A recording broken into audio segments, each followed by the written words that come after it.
샬롬, 대학부 친구들 한 주간 잘 지내셨나요? 요즘 계속 온라인 수업에 또 바쁜 하루하루를 보내고 있고, 또 온라인 가운데 또 여러 가지 또 시험도 준비해야 되고 과제 시즌이 이제 슬슬 돌아오기도 하지만, 여전히 그럼에도 우리의 신앙을 계속 붙잡을 수 있는 시간이 되기를 소망해 봅니다. 이번 주는 로마서에 대해서 함께 좀 살펴볼 건데요. 이번 영상은 모두 함께 꼭 처음부터 끝까지 보시기를 추천드립니다. 왜냐하면 이제 바울의 이야기를 좀 할 건데요. 로마서 이후에 바울의 이야기는 계속 이제 안 할 거고, 바울의 이야기를 오늘 좀 집중적으로 다뤄볼 거기 때문입니다. 바울이 바울 서신을 이제 썼는데, 이 바울 서신의 저자였던 바울에 대해서 함께 좀 살펴본 이후에 로마서에 대해서 함께 좀 살펴보도록 하죠. 왜 바울이 중요하냐 하면, 이 바울이 어떻게 보면 초대 기독교의 근간을 세웠던 사람이기 때문이기도 한데요. 또 그뿐만 아니라 성경에서 많은 저작들을 통해서 이런 교리적인 문제들, 또 교리적인 방어들을 굉장히 잘 해냈기 때문에 사실 바울에 대해서는 좀 알 필요가 있습니다. 바울은 사실 또 다른 이름이었던 사울이라는 이름을 가지고 있어요. 그리고 로마서를 비롯해 신약시대에 약 3분의 1 정도를 기록했고, 더불어 성경 전체에서 가장 많은 성경을 기록한 저자입니다. 바울은 길리기아 다소 출신인데 가말리엘 문화에서 교육을 받았어요. 바리새인 중에 바리새인이었고, 베냐민 지파의 후손이었고, 로마 시민권자였습니다. 이게 어느 정도인지 감이 잘 안 오실 것 같은데요. 이쯤 되면 거의 금수저 물고 태어난 거예요. 그러니까 굉장히, 금수저가 아니라 사실 금수저도 씹어 먹을 정도로 굉장히 모든 조건들을 다 갖추고 태어났습니다. 당시에 이제 로마 시민권자의 그 영향력이 얼마나 대단했냐면, 로마 시민권자는 사람들이 함부로 터치할 수 없었고, 모든 그런 로마의 식민지에서 이런 재판을 받을 수 있었는데, 로마 시민은 황제에게 재판을 받을 수 있는 권한이 있었어요. 그러니까 함부로 못 건드리죠. 당시에 로마 시민을 얻는 방법은 두 가지가 있었는데요. 전쟁에서 공을 세울 수 있도록 돈을 엄청나게 대거나, 아니면 이 로마에 엄청난 혁혁한 공을 일으켜서 로마 시민이 되거나, 아니면 태어났는데 부모님이 로마 시민인 거예요. 이 두 가지가 있습니다. 바울은 뭐였을까요? 후자였습니다. 그리고 그 태어나면서 로마 시민을 로마 시민 중에 더 높은 걸로 쳐줬어요. 뭐 이제 학자들의 연구에서는 아버지 혹은 할아버지가 이 텐트를 로마에 공급해서 로마 시민권을 획득하였다라는 이야기가 있습니다. 그 근거로는 바울이 이제 자비량 사역을 하거든요. 내 돈으로 사역을 해요. 근데 바울이 텐트를 만들어서 팔았다라는 이야기들을 성경에서 볼 수 있습니다. 그뿐만 아니라 바울은 히브리인이었죠. 그러니까 로마인인 동시에 히브리인이었던 겁니다. 히브리인이었기 때문에 자연스럽게 히브리어도 굉장히 능통했습니다. 이 가말리엘 문화에서 엄격한 교육을 받았다고 하는데요. 이 가말리엘 문화가 또 대단해요. 이 사도행전에서 이렇게 기록을 하고 있는데, 사도행전 5장 34절에 이렇게 기록되어 있습니다. 이 가말리엘은 율법 교사로 모든 백성과 모든 사람들에게 존경을 받는 사람이다 라고 이야기를 하고 있어요. 그러니까 바울이 얼마나 대단한 시민권을 가지고 태어났는지, 또 얼마나 대단한 가문에서 이 대단한 사람 밑에서 자라왔는지를 알 수 있는 겁니다. 그러니까 뭐 하나 빠질 게 없었던 거예요. 율법으로 봐도 빠질 게 없었죠. 베냐민 지파였고, 할례를 받았고, 또 가말리엘 문화에서 정통의 교육을 받았고, 또 이 세상에서 빠질 게 있었나요? 로마 시민권자였잖아요. 그러니까 바울이 그 바리새인들이 바울을 차세대 리더로 세우려고 했습니다. 이 굉장한 영향력을 가지고 있었고, 굉장히 기세등등했어요. 이렇게 바울이 기세등등해서 이 그리스도인들, 이 대적하기 위해서 이 다메섹으로 가다가 예수님을 만나면서 이후에 삶이 완전히 바뀌게 됩니다. 이렇게 바울의 배경이 어마어마하게 된다는 이 사실을 알게 되면, 어쩌면 그가 쓴 글이 얼마나 논리적이면서 얼마나 이 정연하게 이 사람들을 설득하기 위해서 썼는지, 그리고 그 당시에 논리적인 화법이나 수사적 방법들을 썼는지 알게 될 겁니다. 이제 본격적으로 로마서에 대해서 좀 들어가 볼게요. 로마서는 바울이 썼습니다. 바울이 쓰고 더디오가 대필했습니다. 당시에는 대필한다는 게 자체가 문제가 되지 않았을 겁니다. 왜냐하면 불러주는 거 적는 거였거든요. 그러니까 바울이 말했다고 볼 수 있죠. 마지막에, 로마서 마지막에 바울이 얘기했고 더디오가 대필했다라고 이렇게 이야기를 합니다. 그러면 로마서의 독자는 누구였을까요? 이 편지를 보내면 이 저자는 알겠는데 이 독자가 분명하게 정해져 있겠죠.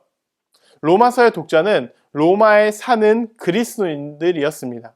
그러니까 바울이 편지를 쓴 이 바울서신은 다 독자들의 이름이 붙어 있어요. 그러니까 로마서니까 로마에게 보낸 겁니다. 로마에 있는 그리스도인들에게 보낸 겁니다. 그런데 로마 교회가 생겨나게 된 배경이 좀 다른 교회들과는 좀 달라요. 뭐냐 하면 교회가 생겨나려면 일반적으로 사도 혹은 이에 준하는 사람이 가서 복음을 전하고 여기에서 모인 사람들로부터 교회가 시작됩니다. 일반적으로 그렇잖아요.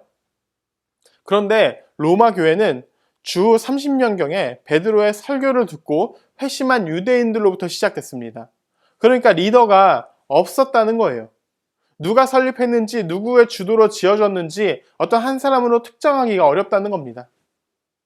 그러니까 바울이 이 교회에게 편지를 쓰면서 이 교회의 필요들을 채우기 위해서 편지를 썼는데 이 교회의 필요들이 다른 교회들과는 좀 달랐다는 거예요. 바울은 로마서를 기원 후 57년경 고린도 제2차 전도 여행 중에 로마서를 기록해 보냅니다. 바울이 보낸 목적은 두 가지로 나눌 수 있는데요. 하나는 바울 자신을 위해서, 또 하나는 로마 교회를 위해서 편지를 썼습니다. 일반적으로 이 어떠한 목적으로 편지를 썼는지 두 가지 목적인지 학자들마다 의견이 분분하긴 하지만 대부분 다 두 가지 목적으로 썼을 거예요.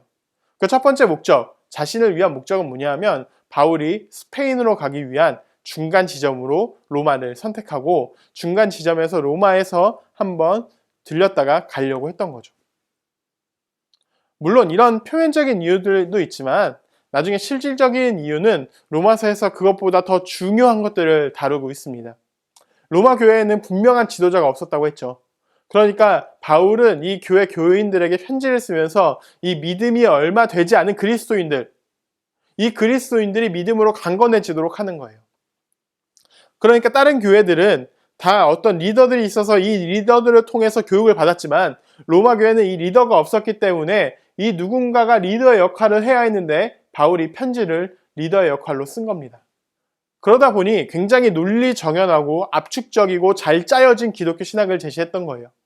그래서 로마서를 복음의 정수, 그리고 설교자들이 설교를 이해하기 위해서, 설교를 하기 위해서 이 대부분 모든 성경을 다 알고 있을 때 할 수 있는 이 굉장히 이 복음의 꽃이라고 할 수 있는 것이 로마서입니다. 또 가장 순수한 복음이라도 불리기도 했고, 그래서 로마서로 인해서 이 종교개혁의 신호탄이 되기도 했습니다. 종교개혁을 누가 일으켰죠? 루터가 일으켰는데요. 이 로마서의 말씀, 오직 믿음으로 말미암아 의인이 살리라고 했던 이 로마서의 말씀이 중세 교회에서 이 교회가 바뀌게 된 종교개혁으로 가는 역할을 하기도 했습니다.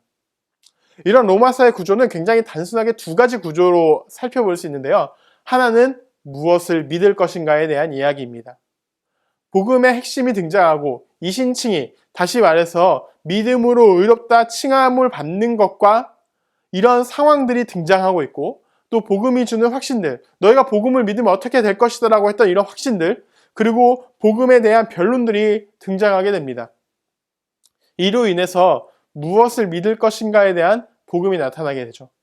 사람들이 착각하는 것 중에 하나가 우리가 믿기만 하면 되는가, 우리가 교회에 와서 믿기만 하면 되는가에 대한 이 착각이 있을 수 있는데요. 이후에 그래서 바울은 두 번째로 어떻게 행할 것인가를 제시합니다. 복음으로 인해 우리가 어떻게 변화되었는지, 또 우리가 일상생활에서 어떻게 바뀌고 어떻게 살아가야 되는지를 알려주고 있는 거죠. 따라서 우리가 믿은 바에 따라 어떻게 행해야 되는지를 보여주고 있는 겁니다. 이게 어떤 사람들은 야고보서에서만 나타나고 있다고 얘기를 하는데 결국 로마서에서도 믿음과 행함이 둘 다 나타나고 있다는 거예요. 여러분, 그러면 이 로마서가 우리에게 어떤 의미로 우리에게 주는 바는 무엇일까요? 로마서는 기독교 복음의 압축판입니다. 따라서 복음에 대해 잘 모르고 있는 우리들이라도 이 로마서를 읽다 보면 복음이 무엇인지를 알려주게 됩니다. 또 믿음뿐만 아니라 우리의 삶에서 행함이 얼마나 중요한지를 또한 알려주게 됩니다. 우리가 아직 기독교에 대한 복음을 잘 모르겠다면, 또 믿음과 행함이 우리의 삶에서 별개라고 생각된다면 로마서를 통해서 하나님께서 또 바울이 우리에게 주고자 하는 바가 무엇인지를 다시 한번 느껴봤으면 좋겠습니다. 이로 인해서 우리의 믿음이 한층 더 성장할 수 있는 이 귀한 시간이 되기를 소망하며 이번 주는 로마서를 한번 좀 같이 읽어보는 시간이 되었으면 좋겠습니다.